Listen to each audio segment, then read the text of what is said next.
12 News is your local election headquarters as we dive back into Rhode Island's special election for Congress. We're joined now with 12 News reporter Kate Wilkinson. And Kate, in the Democratic primary, 12 candidates are all vying for Congressman David Cicilline's seat.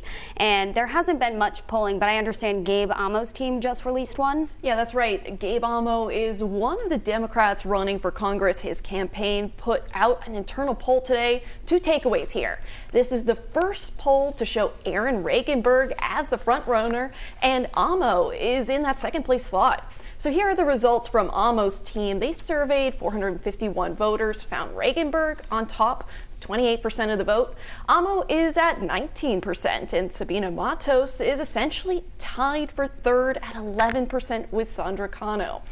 And that's notable given that Matos is the lieutenant governor and was considered the front runner at the start of this race. But I understand Cano's campaign is also coming out against the poll. Yeah, a spokesperson for Cano's campaign called Gabe Amo's poll biased and said it shouldn't be taken seriously.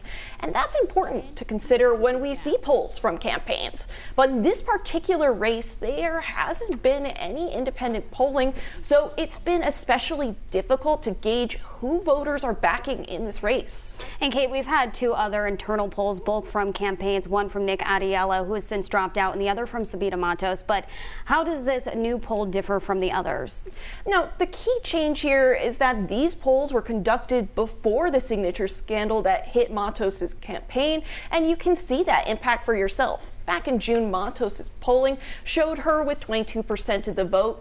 Now she has half of that. And that comparison, great for Regenberg. At the time, he was only at 9%. So it was no surprise when Regenberg put out a statement today celebrating this new poll, which shows he tripled his share. We can also see the number of undecided voters has shrunk significantly from 43% in June to 15% according to Amo's poll.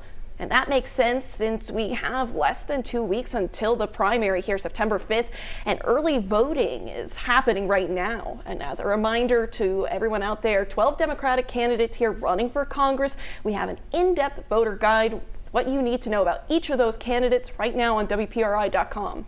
All right, Target 12 investigator Kate Wilkinson, thanks for being here. And next Tuesday, August 29th, 12 News will host the only live primary TV debate at Rhode Island College.